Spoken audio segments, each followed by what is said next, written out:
যে কানাইপুর আর্ট সেন্টারের সংলগ্ন যে পুকুরটি রয়েছে, এই পুকুরে কিছু পুলিশের লুট যাওয়া অস্ত্র বা কিছু অবৈধ অস্ত্র যেগুলো পুলিশ জব্দ করে রেখেছিল 5ই আগস্টের পর যখন সেগুলো থানা থেকে লুট হয়ে যায়, সে ধরনের কিছু অস্ত্র বা সরঞ্জামাদি দুষ্কৃতিকারীরা তাদের নিজেদের ব্যবহারের জন্য বা আসন্ন নির্বাচনকে হুমকির মুখে ঠেলে দেওয়ার জন্য এই অস্ত্রগুলো এখানে তারা সংরক্ষণ করে রেখেছে গোপনভাবে।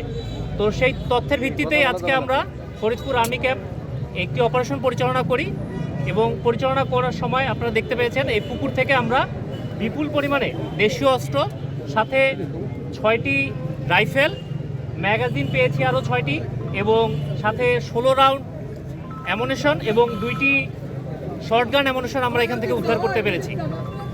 এবং আমাদের প্রাথমিকভাবে আমরা ধারণা করছি যে আসন্ন নির্বাচনকে প্রশ্নবিদ্ধ করার জন্য এবং আমাদের সততা এবং নিরপেক্ষতাকে প্রশ্নবিদ্ধ করার জন্য কিছু দুষ্কৃতী চক্র এটা নির্বাচনের দিন বা তার আগে ব্যবহার করবে বলে নির্ধারণ করেছিল। সেদিক থেকেই তারা এই অস্ত্রগুলো এখানে জমায়েত করে রেখেছিল।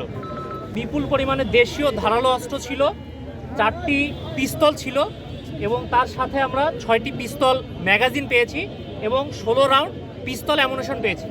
এছাড়াও হচ্ছে এবং সাথে কিছু বল্লম তৈরি করার কিছু সরঞ্জামাদি আমরা এখানে পেয়েছি, যেগুলো তারা লম্বা বল্লম হয়তো বা তৈরি। পুলিশ বর্তমানে যেটা বলেছে আর কি, যে এই অস্ত্রগুলো সরাসরি তারা ব্যবহার করে না তাদের কাজের জন্য, তবে থানা থেকে লুট হয়ে যাওয়া অস্ত্র কিনা এ ব্যাপারে আমাদের সন্দেহ থেকে যায়। কারণ আপনারা জানেন 5ই আগস্টের পরে থানা থেকে যখন অস্ত্র লুট হয়ে যায়, সাথে তাদের যে দলিল দস্তাবেজগুলো ছিল এগুলো পুড়িয়ে ধ্বংস করে ফেলা হয়। সুতরাং এগুলো তাদের কাছে জমা ছিল কিনা প্রাথমিকভাবে এটা বলা যাচ্ছে না, হয়তোবা পুলিশ এ ব্যাপারে তদন্ত করে আমাদেরকে পরবর্তী রিপোর্ট জানাতে পারে। পানি সেচ করার চেষ্টা করেছি, কারণ আমরা ভেবেছিলাম যে এখানে যেহেতু অনেক পানি আছে জালে উঠে আসবে কিনা এ ব্যাপারে আমাদের সন্দেহ ছিল। পরবর্তীতে আপনারাও দেখেছেন যে যখন জাল টানা হয়েছে সব কিছু কিন্তু জালের সাথে আসেনি।